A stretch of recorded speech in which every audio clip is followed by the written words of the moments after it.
Kita mulai saja pagi ini. Yap.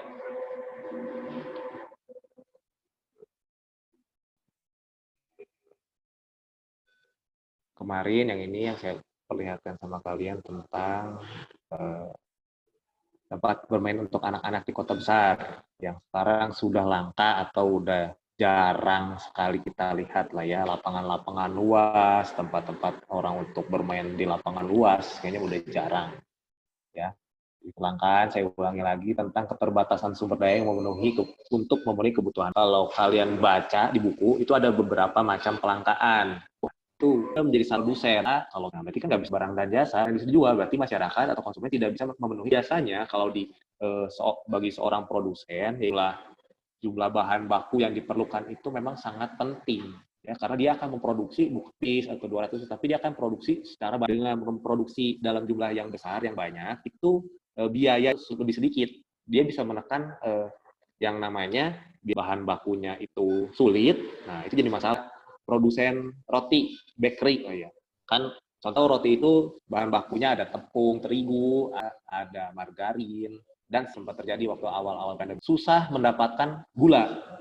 Gula itu susah, sampai kalau pulang cuma boleh 1 kilo, nggak boleh lebih. Nah itu kelangkaan, virus corona mengalami kelangkaan yang namanya kopi. Bingung nggak ada gula, keluar aja semua, nggak mungkin kan. Nah bagaimana cara kondisi seperti itu, produksi harus tetap. Nah berarti dia pembatasan buat kita itu menjadi lebih kreatif. Ini yang terjadi harusnya membuat kita tuh menjadi, kita produksi bakery, kita produksi roti, gula pun ada, itu mahal banget itu. Harganya bisa terpaksa beli, bisa. Wah, laku nggak kalau misalkan jadi produsen. Nah, akhirnya dia akan kreasikan tuh. Oh ya, kreatif buat inovasi di roti-roti, istilahnya bakery yang asin, atau mungkin dari mulai bentuknya lah, dari warnanya, lakukan. Nah, makanya sebetulnya ya, itu tuh harusnya menjadi satu momen di mana dengan kondisi ekonomi saat ini manusia sumber daya langka, terbatas, sulit menemukan. Jadi kita harus lebih tahu. Usaha yang bertahan adalah usaha-usaha yang kemarin saya baca sebuah artikel itu ada, kita itu selama ini baru tak mungkin cuma berhubungan dengan uang atau apa yang kita punya. Ternyata ada, nah orang yang namanya kemiskinan, tapi ternyata kita. Nah ini jangan sampai terjadi. Sumber daya untuk justru kita harus lebih kreatif. Kalau kondisinya terus-menerus seperti itu, gimana dong bisa memprediksi yang terjadi? Nah, seperti gini kan nggak ada yang menduga nih kali. Nah, berarti kita juga harus pintar-pintar tuh menentukan pilihan yang tepat. Sekarang kan kebutuhannya nggak ada nih. Contoh langka beras, nggak ada beras, harganya mahal, nggak bisa kita skip makan. Makanya apa? Mungkin kita bisa ganti dengan singkong, dengan yang penting kebutuhan gizi. Nah itu makanya kita harus benar-benar melihat dari berbagai sisi. Mana kita lihat untuk kita, ya nggak selalu kok gini tokan utama. Ya belum tentu harganya mahal, orang yang memang harganya bagus dengan kualitas yang bagus. Nah, tapi jangan sebelum mahal pasti bagus itu mahal, ternyata kualitasnya kurang bagus, menentukan untuk memenuhi kebutuhan kita. Kita menentukan pilihan. Nah, ada yang disebut gini, kita memberi biaya perlu mendapatkan sesuatu untuk mengambil keputusan tadi, atau artinya nilai manfaat suatu barang atau jasa tertentu. Nah, unti cost. Nah, ini kita akan coba Wilson dan William D. North biaya peluang tadi ya, dari suatu keputusan langka dengan mengorbankan barang lain. Nah, menurut Lipsey, dikorbankan untuk menggunakan sumber daya dan manfaat yang dilepasnya karena tidak digunakan untuk tujuan lain. Nah, ini secara pengertian, mengorbankan yang lain. Ya, ada adalah lulusan sarjana ekonomi, juga ternyata dia ahli program komputer. Telah digaji sebesar 2 juta per bulannya. Paula memutuskan untuk menjadi dosen dengan keputusannya untuk memperoleh pendapatan sebagai seorang ahli program komputer, memperoleh pendapatan dari pekerja sepeluang. Nah, itu yang korbankan. Jadi ada beberapa korbankan. Dia memilih yang terbaik, ya, yang paling baik dan paling menguntungkan. Ini nggak berhubungan dengan yang namanya nominal biaya peluang ini. Kalau untuk pemilih atau Paula ini misalkan ya, dia gaji 2 juta tuh per bulan sebagai ahli program komputer. Terus dia ada mungkin gajinya sebetulnya 1.500.000. Terus ada kesempatan lagi dia membuka data per bulannya 1 juta. Nah, terus di pengusaha aja, dia nggak kerja sebagai program komputer aja, jadi entrepreneur aja, jadi pebisnis aja. Nah, yang dikorbankan adalah tadi tuh sama jadi dosen. Nah, dihitung tuh berapa yang biaya peluang yang dikorbankan ahli komputer plus mungkin jadi dosen 1.500.000. Nah, dia mengorbankan biaya sebesar 3.500.000 yang dikorbankan tuh. Tapi intinya sebetulnya itulah yang dipilih. Pasti kan ada dikorbankan tuh dari misalkan dari atas. Nggak mungkin lah yang namanya pilihan itu cuma satu. Itu namanya bukan pilihan ke B. Lebih dari 2 A, B, C. Nah, kita harus pilih balik lagi ke yang namanya yang terbaik untuk kita, yang kita korbankan. Contoh lagi, kamu hari Minggu nih weekend.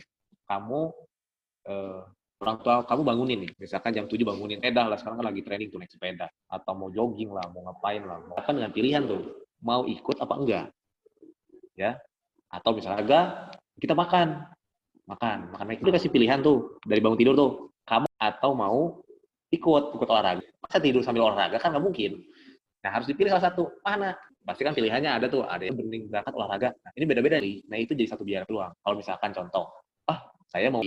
Nah, berarti saya sudah mengorbankan waktu tidur saya.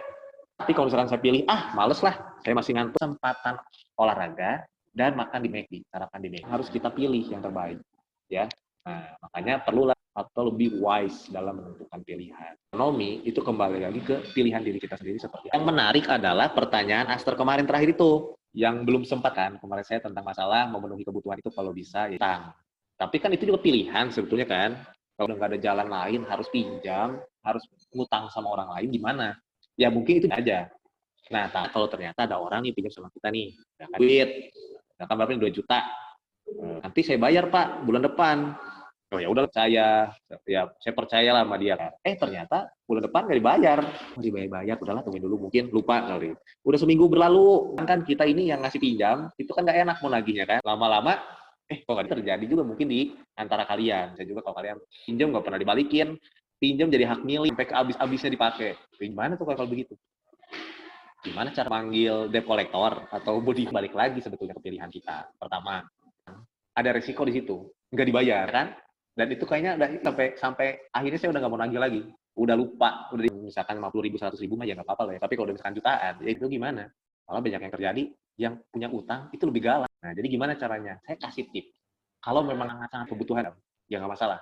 Kalian harus punya yang namanya komitmen untuk mengembalikan kamu janji dan itu harus ditepati. Kamu pinjam nih nominal tertentu, saya pinjam 10 juta, 2 juta, kamu mampu nih, kamu bisa balikin nanti, ya nggak masalah. Tapi utangnya di kartu kredit untuk memenuhi kebutuhan hidup saya pakai kartu kredit, entah itu 1 tahun, kan untuk menggunakan kartu kredit untuk punya bulanan, sebulannya masalah.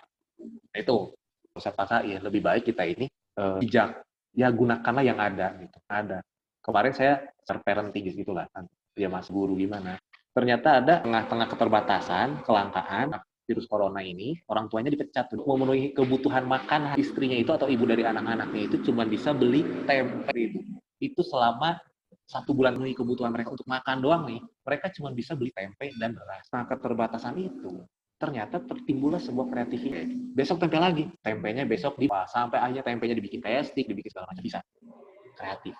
Nah, jadi untuk utang jangan. Kalau saya sih harus tepati janji kamu, karena itu akan ditagih sampai kamu mati. Nah, makanya jangan. Dalam sebuah bisnis kita bicara usaha, bisnis usahanya ada.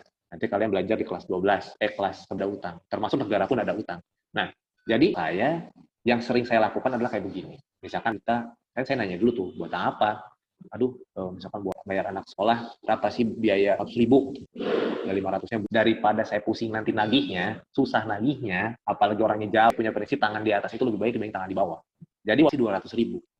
Lebih baik buat saya kasih 200.000. Tetap saya ngasih. Jadi nggak usah berutang, saya ngasih 200.000, tapi saya nggak harus nagih nggak apa. Diajar untuk tidak seperti itu lagi nantinya. Nah, itu caranya bulan nggak bayar utang ya udahlah ya. Kalau saya sih biasanya ngasih karena berkat ngatur lah, nggak usah khawatir lah ya. Jadi kalau saya sih kayak punya prinsip seperti itu. Ya kan ini juga makanya kita belajar kelangkaan. Ada akhirnya memang harus pinjam, harus berhutang ya nggak bisa dibayar. Nah, dan pengelolaan keuangan, tahu mana kebutuhan yang lebih penting harus didahulukannya. Nah, ini balik lagi kita kemarin belajar tentang primer, sekunder, tersier, kebutuhan sekarang. Nah, biasanya makanya gini, saya nggak tahu lah, coba kalian tanya saja sama orangnya, kalian mungkin dapat uang juga mungkin dari orang tua, tapi kan orang tua kalian bisnis dan sebagainya, ya. Kita punya pendapatan, nah, jadi kelas 11, yang namanya pendapatan itu sama dengan kita konsumsi, itu jadi konsumsi kita. Kan tanya orang tua kalian ya, ngobrol-ngobrol santai aja lah ya.